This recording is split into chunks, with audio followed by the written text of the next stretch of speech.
La session qui arrive est quand même vraiment intéressante, sans vouloir te mettre la pression du tout. On va parler de la manière dont les données peuvent raconter l'expérience, aider à raconter l'expérience client.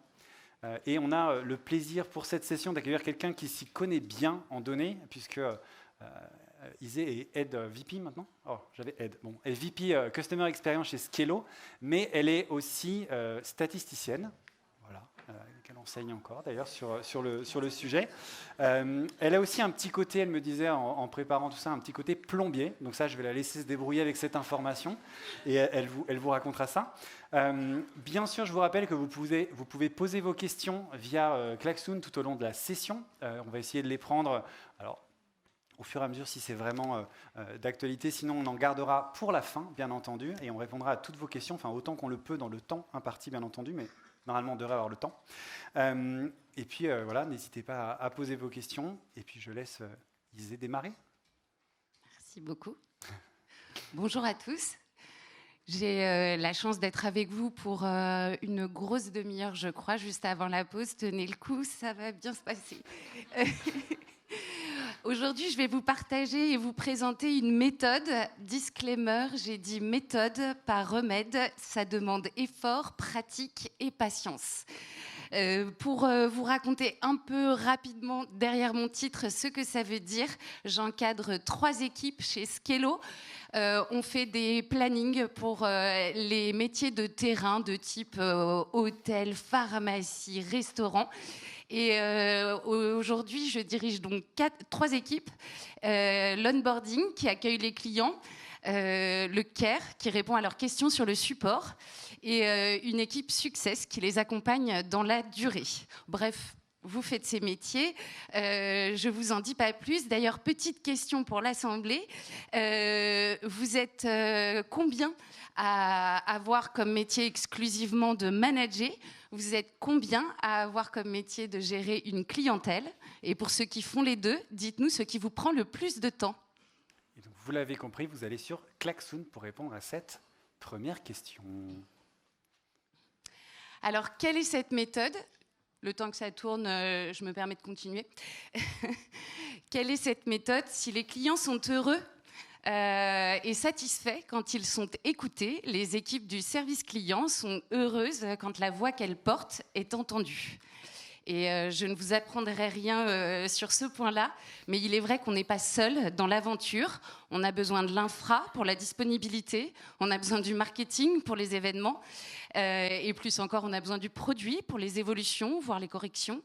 En tout cas, on est plusieurs dans l'aventure, et si on sait raconter les clients, il me semble que c'est plus facile de les encourager à nous aider à améliorer la situation. Je vais donc vous présenter ça en 3 temps. Ah, du coup, la majorité d'entre vous gère des portefeuilles. Pour l'avoir fait pendant 12 ans sur mes 17 ans de carrière, bravo. C'est pas un métier facile. Et du coup, le management, 38%, très bien. C'est effectivement ce que j'avais cru voir ce matin dans la salle. Vous allez voir qu'il y en a pour tous les goûts, pour tous les métiers. Et donc, si on regarde le plan de comment je vais vous apprendre à raconter les clients en données, dans un premier temps, on va commencer par la matière, la donnée, justement, qui elle est, comment on la récupère. Et puis, je vous raconterai comment la mettre en musique, comment être le chef d'orchestre de votre histoire, pour finir par le Graal, l'impact, et ainsi trouver comment vous pouvez changer les résultats de votre organisation. Alors, c'est parti, on se lance, la donnée. Les données des clients proviennent de plein d'endroits. Vous le savez, aujourd'hui, on a démultiplié, Chris le disait ce matin, le monde du SaaS et le monde du CS aussi. Et du coup, on a beaucoup de données qui viennent de beaucoup de métiers. Elles sont utilisées, collectées et exploitées dans des outils variés. Je ne vais pas vous parler d'outils, ça vous changera. Je pense qu'au quotidien, on parle assez de fonctionnalités. Là, je vais vraiment vous emmener sur un autre terrain, celui des mots. Et plus encore, parce que j'ai utilisé cette méthode dans 3 organisations, 3 boîtes de SaaS, qui avaient 3 systèmes d'information complètement différents. Et elle s'est adaptée à chaque fois. C'est pour ça que je me dis que ça vaut le coup de vous la partager. Si on prend les données clients pour commencer, avant d'être client, on est un marché. Avant d'être un marché, et même pendant qu'on est un marché, on peut devenir un prospect. Le marketing détient la clé de l'origine de toutes vos histoires clients. Surtout si vous avez une plateforme en essai gratuit, c'est une mine d'or d'informations, le self-serve, pour vous aider à comprendre les premiers pas de vos utilisateurs. Effectivement, après, c'est la bascule et ça se rapproche de nous. Ils deviennent clients, de la vente à la facturation. C'est important dans l'expérience client. C'est un moment qui est souvent l'occasion d'incompréhension, voire de frustration. Bref, un défi pour la satisfaction client. Et vous allez arriver juste après, donc autant savoir ce qu'il s'est passé pour être mieux informé et mieux accueillir le client. C'est aussi ici, au revenu, que vous allez trouver le ratio le plus important de tous vos indicateurs, le fameux R, le premier dans MRR, le premier dans ARR, le revenu récurrent. Notre mission, notre valeur, c'est de sécuriser le revenu en fidélisant la clientèle.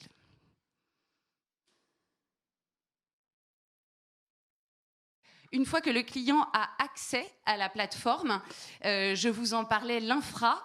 Alors, eux regardent leurs données, on les reconnaît tout de suite parce qu'elles sont sur fond noir. Et c'est aussi à l'infra et dans ce service-là que peut se produire les plus grandes urgences. Autant avoir l'information pour au plus vite la traiter. Et source de beaucoup de vos conversations, j'imagine, en rendez-vous face à vos clients, le produit. Il est la source de beaucoup d'émotions, de l'émerveillement à la colère.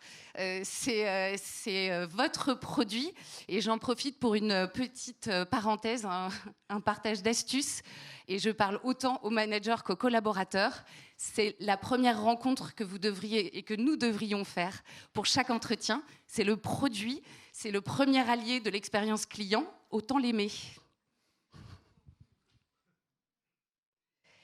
En tout cas, une fois qu'on a eu les logs de connexion et d'action, c'est un monde nouveau pour ceux qui ont connu avant le SaaS ou qui sont encore on-premise. Bon courage.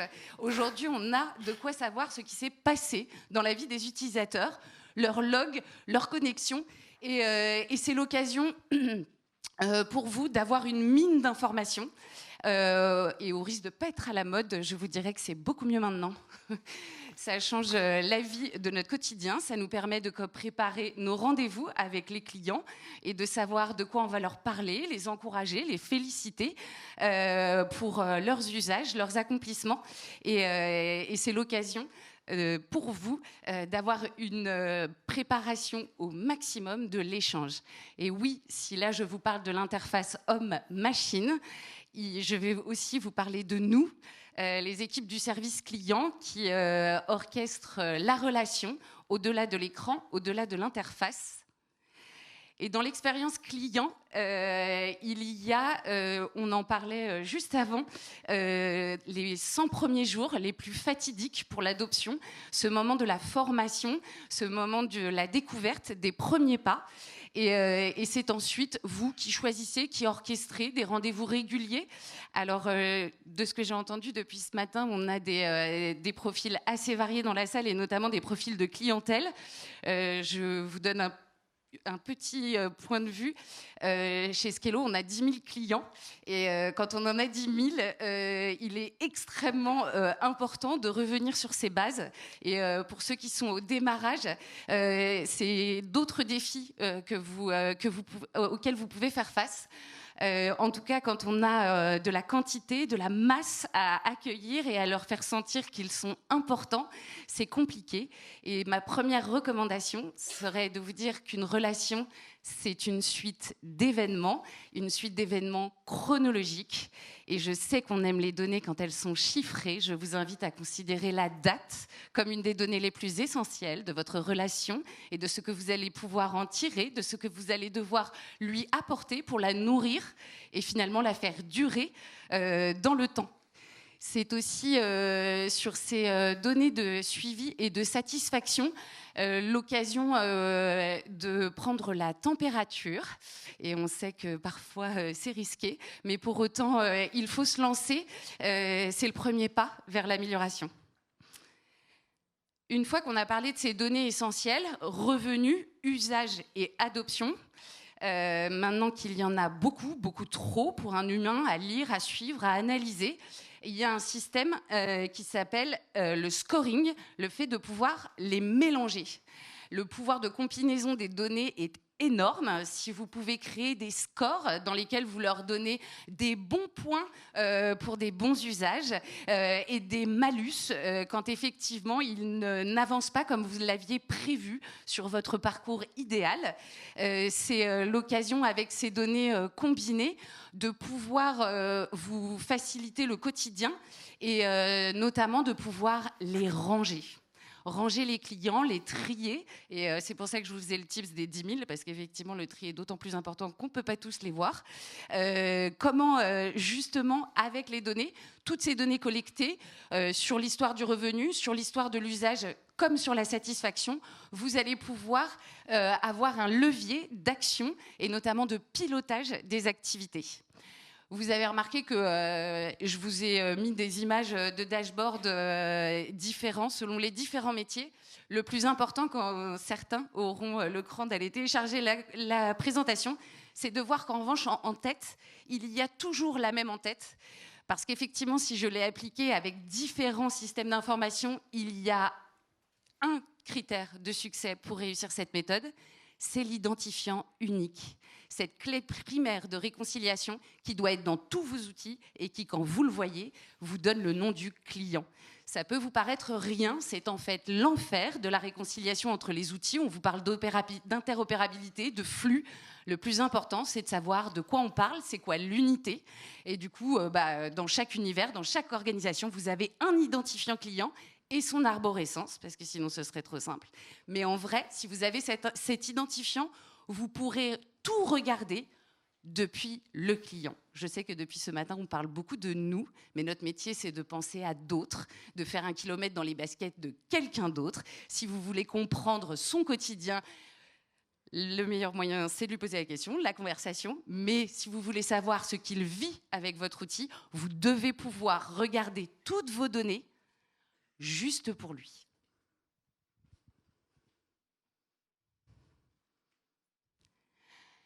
J'ai conscience que je vous décris un idéal, pas de panique. L'avantage de cette méthode, elle grandit avec la maturité de l'organisation. Un jour, on a les rendez-vous historisés de la relation. Le lendemain, on peut obtenir les logs de connexion, peut-être la fois d'après la newsletter produit, et pourquoi pas les tests utilisateurs. Vous n'aurez jamais l'exhaustivité de vos données au démarrage. L'important, c'est de commencer, d'essayer, et vous verrez que les fruits à en tirer sont vraiment pratiques pour rentrer avec fierté à son comité de direction et de donner ses résultats. C'est un bon moyen. Et si on oublie les données un petit peu et qu'on se concentre sur le cœur de l'action que je vous propose, le fait de raconter ces données, c'est écrire une histoire. Et cette histoire, elle va permettre que les autres partagent votre intérêt, partagent votre point de vue et que vous puissiez les embarquer dans votre idée de comment faire au mieux pour satisfaire, écouter et suivre le client dans sa progression. L'objectif du récit, ça va être de synthétiser l'analyse parce qu'on n'est pas tous égaux face à un chiffre, on n'est pas tous égaux face à un graphique. Et avec l'histoire, vous permettez à de très nombreux profils d'accéder à l'information. Si vous vous demandez comment faire, c'est tout de suite que ça arrive. Je souligne ici le plus important. Si vous collectez des données, si vous êtes en chemin sur ce travail-là, l'information la plus importante, c'est la source, mais surtout, quelle est leur audience. Je vous parlais de l'infra qui regarde les données sur fond noir. N'essayez pas de les forcer, ça ne marchera pas. C'est important de considérer aussi bien votre audience que le message que vous voulez faire passer. Et c'est parti, on en parlait. Je vous posais une question en introduction de cette présentation pour mieux vous connaître, parce qu'effectivement, le plus important dans une histoire, c'est son public. Et vous le faites naturellement dans votre métier au quotidien, vous vous adaptez à votre audience. Et cette audience, si par exemple, vous êtes Customer Care Specialist, vous êtes Customer Onboarding Manager ou Success Manager, vous êtes Head of, vous êtes VP, vous êtes C-Level, si vous parlez à votre organisation, il y a de fortes chances que dans l'Assemblée, il y ait de nombreux non-initiés qui n'aient aucune idée de vos acronymes et de vos termes métiers. NPS, CSAT, vous les aimez, vous les regardez au quotidien, ils ne les connaissent pas. Et c'est pareil, on s'habitue, ça devient un mot de notre langage du quotidien, le churn. Je vous partage une astuce. Si vous voulez embarquer votre public sur un discours, et alors là je fais l'inverse parce que vous savez tout ce que c'est, mais si vous voulez embarquer votre public, il est important de simplifier vos propos. Et le simplifier, il y a une méthode qui marche très bien, qui s'appelle l'analogie et l'image. Dernièrement, je l'ai testé dans mon organisation et j'ai eu beaucoup de retours positifs de tous les métiers sauf les miens, parce qu'effectivement, ça ne met pas forcément en valeur, mais ça m'a permis de faire comprendre le churn à des gens qui écoutaient ce mot tous les mois sans savoir ce qu'il veut dire. Et c'est la référence à la plomberie. Même si je ne suis pas sûre que ce soit ça exactement le métier. Si les sales remplissent une piscine, vous êtes responsable de la qualité de l'eau et qu'il n'y ait pas de fuite. Les churns, c'est les fuites. Les churns, c'est les clients qui nous quittent. C'est le revenu qu'on perd. Je pense que vous ne mesurez pas à combien de personnes vous avez parlé avec ce terme sans qu'ils n'aient aucune idée de quoi vous leur parliez. C'est important de s'adapter. Et dans le sens inverse aussi, face à des experts, faire des définitions, ce n'est pas une bonne idée, mais là, je voulais vous partager la méthode. Du coup, face aux experts, on va essayer de détailler beaucoup plus. Et c'est exactement comme en clientèle. Vous êtes habitué à soit être dans un entretien où vous êtes là pour la satisfaction, vous allez vous mettre dans une posture d'écoute, poser des questions, récolter le plus possible d'informations, alors que dans un moment de fidélisation, avec la confiance, vous allez avoir envie de renforcer l'engagement en étant, notamment en faisant un récapitulatif par écrit. Je sais que le compte-rendu peut être un moment difficile dans notre semaine déjà bien remplie. Pour autant, il est la clé de s'assurer que vous avez embarqué votre audience. Alors, maintenant qu'on sait à qui on parle, comment et de quoi va-t-on leur parler ? Le message. Si dans vos priorités, comme pour moi, vous devez faire en sorte que chaque collaborateur et chaque métier, à chaque instant, ait le client au cœur de ses préoccupations, je vous invite à multiplier les phrases dont il est le sujet. Il n'y a pas mieux si vous vous cassez la tête pour faire que votre organisation soit customer-centric, soyez la voix qui ne parle jamais de vous, mais qui a toujours comme sujet ses clients. Je vous donne un exemple. Pardon. Si vous parlez avec le produit, je sais que c'est l'origine et qu'on est rodé, mais reprenez l'histoire utilisateur. En tant que, j'ai besoin d'eux pour faire ça. Si vous gardez le cap avec la finance, X% des clients représentent, les clients sans engagement représentent X% de la base installée. Ils représentent Y% des clients qui nous quittent. Et alors là, j'en profite pour une astuce en plus. Raconter des histoires clients, s'il y a un point essentiel, c'est de parler de leur représentativité. Quand on a beaucoup de clients, il y a fort à parier que quand vous portez une voix, elle n'est qu'une partie d'un tout. Un tout qu'il ne faut jamais oublier. Et si vous voulez gagner en crédibilité et en légitimité de ce que vous demandez, pondérez la voix des clients. Alors, vous pouvez le pondérer en MRR, c'est ce qui plaît le plus, mais c'est souvent le plus difficile à faire. En tout cas, représentez, dites, ce sujet que je t'amène sur la table, il concerne tant de personnes et ça représente tant par rapport au tout de la clientèle.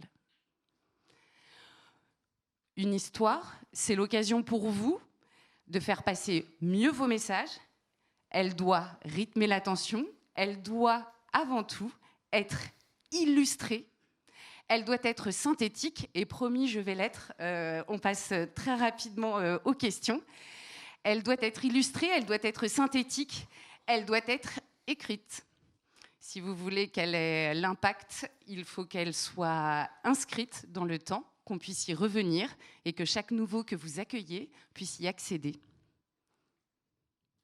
Merci. Est-ce que tu peux nous expliquer pourquoi on fait tout ça, par contre? Alors, j'adore la méthode. Il est temps de se poser la question de pourquoi. Effectivement, très bonne question. Pourquoi on fait tout ça? Afin de prendre des décisions. Parce qu'effectivement, c'est tout là notre métier. On peut se dévaloriser et se dire passe-plat. On peut se mettre au devant de la scène et dire qu'on est le trait d'union. C'est un très beau métier que d'être un trait d'union entre le client et l'organisation, entre le besoin et la solution.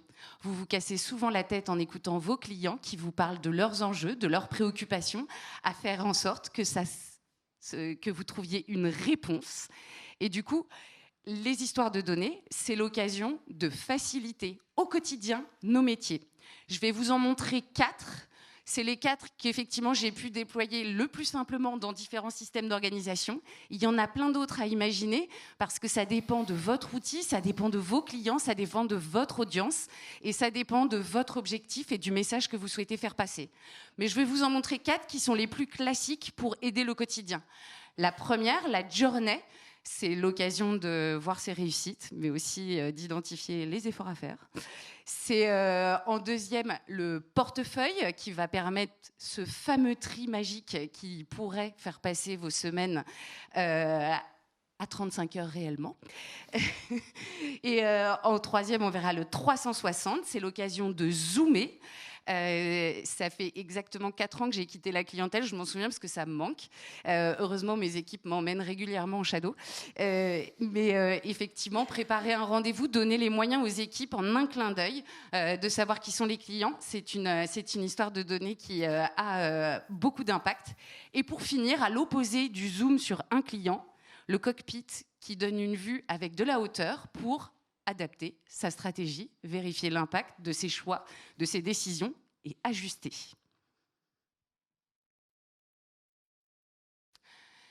Alors, je ne vous ai pas mis notre Customer Journey parce qu'on est sur de l'information commercialement sensible, on ne va pas se mentir.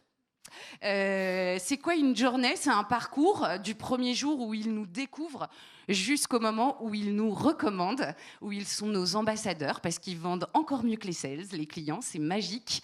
Et du coup, sur ce parcours, réussir à mettre d'un côté les effets waouh, vous en avez pas mal parlé depuis ce matin, ce moment où le client a des étoiles dans les yeux parce qu'il a compris que votre service, votre produit va lui simplifier la vie.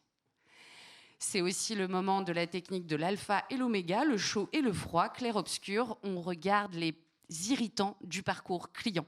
J'ai fait une table ronde la semaine dernière avec des clients et c'est exactement ce que l'un d'entre eux a dit à toutes mes équipes. Il a dit « Voyez au moment où on est énervé ». Parce que c'est là que vous saurez comment vous améliorer. Donc effectivement, je prends le point. Regardez les irritants de parcours et sur ce parcours, plutôt que de vous focaliser sur les métiers chez vous qui sont responsables du client, soyez solidaires.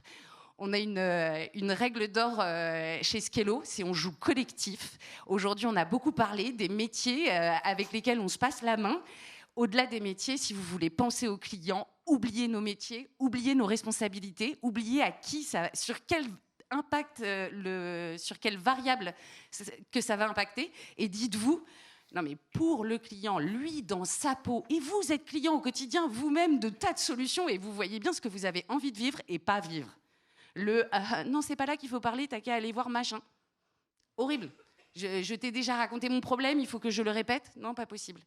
Sur ce parcours client, vous avez l'occasion de réellement vous mettre dans ces baskets et de voir les actions que vous pouvez mener et qui ont le plus d'impact. Et ça, c'est grâce aux données. Plus encore, je vous en parlais, le portefeuille. Donc, on a dit plus de 60% qui gèrent une clientèle, si je me souviens bien. Vous en avez donc tous un portefeuille, une liste de clients qui est à vous. Je vous parlais des scores, donc c'est effectivement magique pour pouvoir les trier et regarder que les 10 premières lignes qui m'intéressent. Par exemple, nous, la semaine dernière, avec Jérôme et l'équipe des CSM, on s'est dit « Ok, on passe tous les 4 à 5 ». Donc, on a listé tous les 4. On est allé voir tout ce que faisaient ceux qui avaient 4 en score de santé. Et on s'est dit comment on les fait passer à 5. C'est un moyen du coup de trier, mais aussi de proposer des actions. Et alors là, je vais vous partager une astuce. Donc, j'ai fait tous les métiers que j'encadre. J'ai été formatrice, j'ai été agent de support, j'ai été CSM. Encore une fois, bravo. Je me souviens même plus comment je faisais pour assumer autant d'activités. Mais pour autant, il y a quelque chose qui a changé ma vie. C'est le jour où quelqu'un m'a dit « Un statut doit être un verbe d'action ». Ouais, parce que le statut « OK », vraiment, vous n'en ferez rien. Hein, c'est exactement, vous êtes en train de créer des silencieux en plus. Et vous remarquerez que cette catégorie, elle est partout. C'est notre angoisse, c'est ceux qui disent rien. Quand vous avez du mal avec quelqu'un qui se plaint, un client désagréable, pensez qu'il y en a un qui n'a rien dit et qui n'en pense pas moins. C'est les pires. Du coup, une fois que vous avez identifié tous vos silencieux, je vous invite à écrire un statut. Ça marche ou... Non, c'est moi ? Ouais. Ça marche, ok. Un statut en verbe d'action. Est-ce que ce compte doit escalader vers un chef, vers une patronne, quelqu'un qui va donner à son titre un petit coup de main ? Est-ce qu'on doit s'en occuper précieusement ? Parce que là, on sent qu'on est... à la limite, ça passe ou ça casse. C'est leur répondre « Oui, moi aussi j'ai connu ce moment des 68 emails dans ma boîte mail, nouveau, alors que je suis partie 1 heure en réunion. 1 heure !» Je vous invite à avoir un statut to reply, parce qu'en vrai, vous ne le faites pas tout de suite. Du coup, il y a plein de méthodes, mais franchement, si votre statut dit ce que vous devez faire, ça va permettre la charge, ça va vous permettre de rythmer l'activité et ça va vous permettre d'en faire 2 fois plus. C'est un moyen d'être toujours en mouvement pour aider vos clients, pour les satisfaire et plus encore, les faire rester.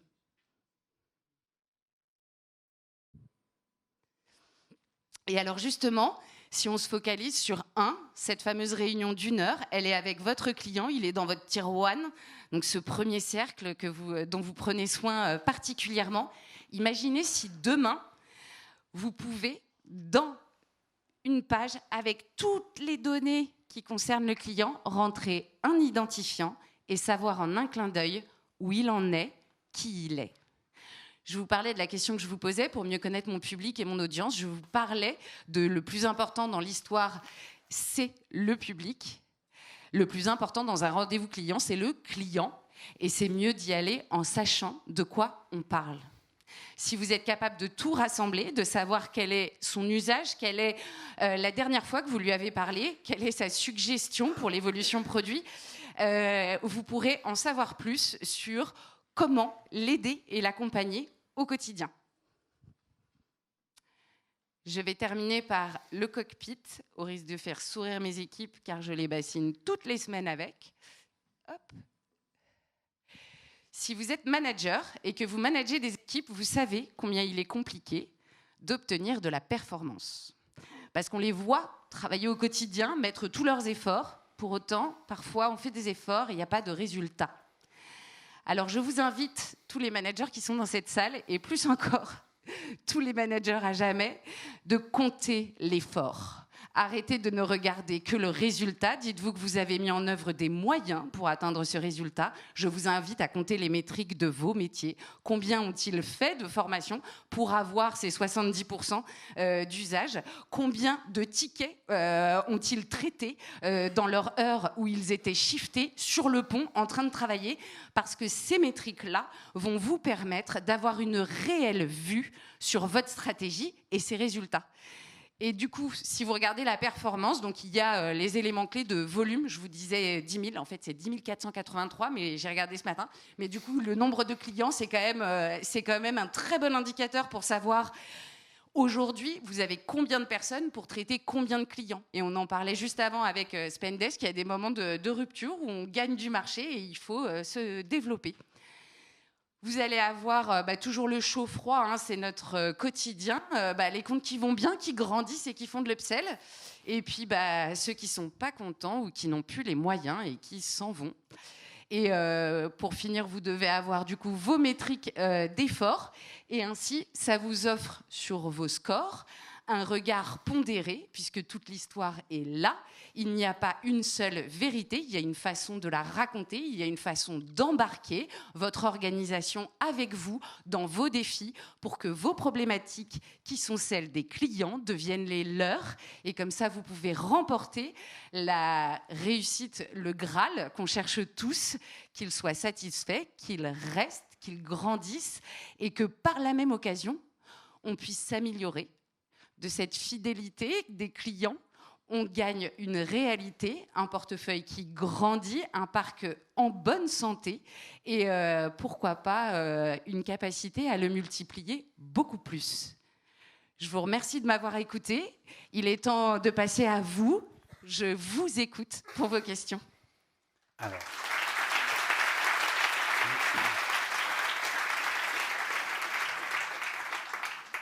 Alors, du coup, tu vas m'écouter moi, puisque c'est moi qui ai les questions. Alors, du coup, continuez à en poser. On n'a pas énormément de temps, donc je vais essayer d'aller assez vite. Et la première, alors elle n'est pas dans celles qui ont été posées, mais je voulais te la poser. Quand on a toutes ces datas, tu as montré au début, il y a plein d'endroits où on peut récupérer ces datas. Comment on fait pour choisir, pour filtrer, pour trouver vraiment les datas qui vont être utiles pour raconter cette histoire, est-ce qu'il n'y a pas un risque qu'on se perde dans toutes ces datas à un moment? Comment tu organises ces dashboards un peu? Alors, je pense que je vais avoir un biais de statisticienne. Aujourd'hui, on s'appelle data analyst ou data scientist. Ne jetez rien, vraiment, rien. On ne filtre que quand on veut voir un bout de la donnée. On ne filtre pas pour la centraliser et la collecter. Vous ne savez pas la donnée dont vous aurez besoin demain. On la prend, on a des machines, on a de la place, on y va, on la prend, on la centralise, on la met tout au même endroit. Si vous voulez filtrer, vous allez avoir besoin de différentes choses. Vous allez avoir besoin de connaître votre segmentation et celle de tous les autres métiers. Et vous mettre d'accord sur cette segmentation. On a tous, alors vous êtes organisé par industrie, on est organisé par taille de client, on peut être organisé de multiples façons qu'il soit. Je vous invite à rester raisonnable au départ. Moi, je leur ai dit, un identifiant, un honneur. Comme ça, moi, je sais qui est le client. Et si je ne dois parler qu'à une personne dans mon organisation, pour savoir ce qui lui arrive, c'est qui. Donc, je dirais que c'est les deux premières données à avoir en filtre de toutes ces informations dans tous les outils. Ok. Une autre question qui est revenue, c'est est-ce que tu pourrais nous partager une situation, un cas réel ou que tu inventes, je ne sais pas, mais en tout cas, si possible réel, où tu avais une 17 ans, je devrais en trouver un. Ouais, j'espère. Une situation où c'était pas gagné forcément, où tu n'avais pas le buy-in, que ce soit en interne, en externe, d'un client, d'un stakeholder, n'importe qui. Et grâce à cette méthodologie, et notamment à une histoire que tu aurais racontée basée sur la data, tu as réussi à changer cette position et à avoir ce buy-in, à faire bouger les choses grâce à un petit peu de storytelling. Je vais respecter mes accords de confidentialité et ne pas révéler qui est ce client, même si je pense très très fort à son nom. C'était un des clients les plus difficiles de ma carrière. Et notamment, vous en avez peut-être tous cette étiquette qui fait grimper tout ce que vous demandez s'il y a le nom rattaché, cette enseigne, ce logo qui marche trop bien.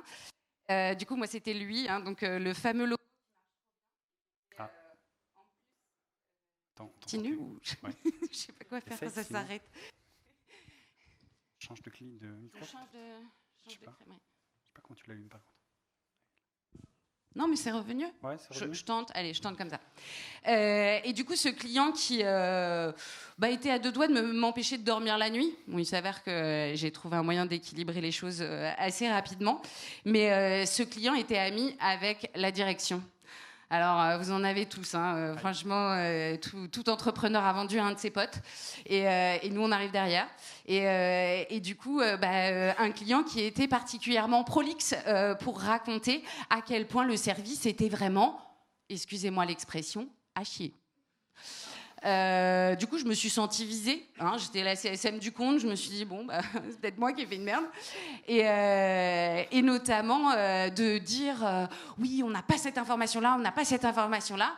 Et ça a été pour moi justement le moment où je suis tombée crack in love de ma méthode. C'est que j'ai pu venir et dire, top, top, top, top, top. T'as fait toute l'académie et c'est pas clair comment l'utiliser. T'as passé 12 secondes sur l'académie. Vous êtes en SaaS maintenant, les clients. On sait ce que vous faites. On sait quand vous nous mentez. Donc, bien sûr, je ne l'ai pas attaqué de front comme ça. J'ai adouci, j'ai arrondi les angles, j'ai pensé mon audience, mon message et tout ça. Mais en vrai, les histoires de données, dans des moments de galère, dans des moments où les clients vont pas bien, c'est aussi le moment de faire le point avec eux et de revenir à ce rôle, je sais plus dans quelle présentation ce matin c'était souligné, mais Trusted Advisor. Et un Trusted Advisor, on fait confiance à qui? On fait confiance à ceux qui savent, à ceux qui ont les données, ceux qui peuvent prouver ce qu'ils ont à dire, parce que c'est ça le pire dans une histoire de client. Si vous n'avez pas de données, ça marche pas, parce qu'on va dire ah blablabla. Non, non, non. C'est blablabla, data, fact. Ouh là là, c'est parti, c'est moi qui gagne. Et c'est moi qui t'emmène là où je veux aller. Et c'est exactement mon plus grand souvenir de « heureusement, j'avais la donnée ». Et j'ai pu la raconter. Ouais. Merci beaucoup. Alors, comme il nous reste pas de temps en fait, on a déjà un tout petit peu dépassé, mais je vais te poser 2 questions pour y répondre très très vite parce qu'elles sont revenues. Je vais faire la première, c'est par quoi on commence comme KPI à suivre, les data à suivre. Alors, tu as dit qu'il faut toutes les suivre, je suis d'accord. Non. Mais s'il faut commencer quelque part, quand on est early stage, c'est quoi là? On me demande un top 3, donc tu peux en citer 3. Alors, top 3, c'est parti. Si vous avez une plateforme technique, la disponibilité, le SLA, c'est pour ça qu'ils payent, c'est l'engagement par excellence que vous avez, c'est le temps de disponibilité de votre plateforme. Vous devez savoir à l'instant T si vos clients ont bien eu ce pourquoi ils ont signé, ce pourquoi ils ont payé. First. Deuxième, les touch points. Parce que je vous disais, l'interface homme-machine, c'est sympa, mais les humains, c'est beaucoup mieux. Et notamment de savoir exactement, d'avoir la trace de tous les échanges qui sont faits avec des clients. Deuxième. Et pour la troisième, je dirais le produit, parce que c'est là qu'il y a la mine d'informations pour changer la donne.